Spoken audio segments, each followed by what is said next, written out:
Switching then to code real-time, we have improved the Artdebugger. So now you can view the current state of each instance while debugging.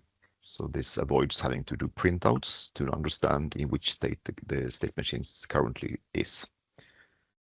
And you can then choose if you want to use simple names, which often is sufficient, but if you have hierarchies, hierarchical state machines, sometimes the nested states can have the same names, and then you can use qualified names to disambiguate.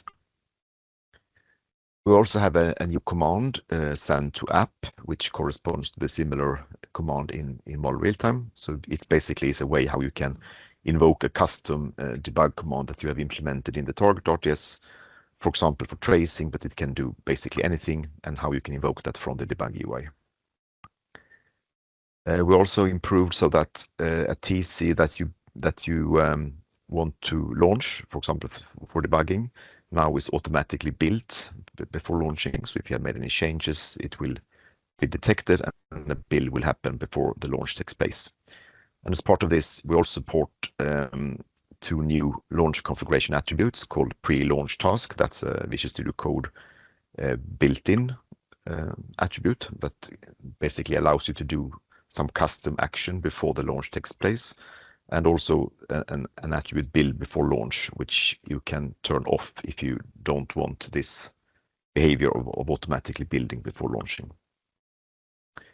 We've also provided now build tasks that are automatically computed based on the TCs in the workspace.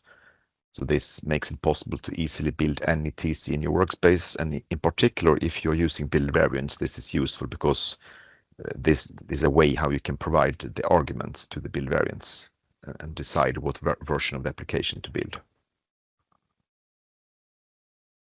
We also made some improvement in ContAssist when it comes to type descriptors. So we have included now a link to the documentation so that you can look up how to write the type descriptor if you forgot.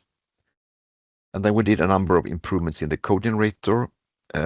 We have aligned how capsule factories are generated with how it works in model real-time. We also improved the shallow history generation for passive class state machines, and some more improvements. And then we also, of course, did the same improvements in code real-time that we did in model real-time with regards to long double and C++23.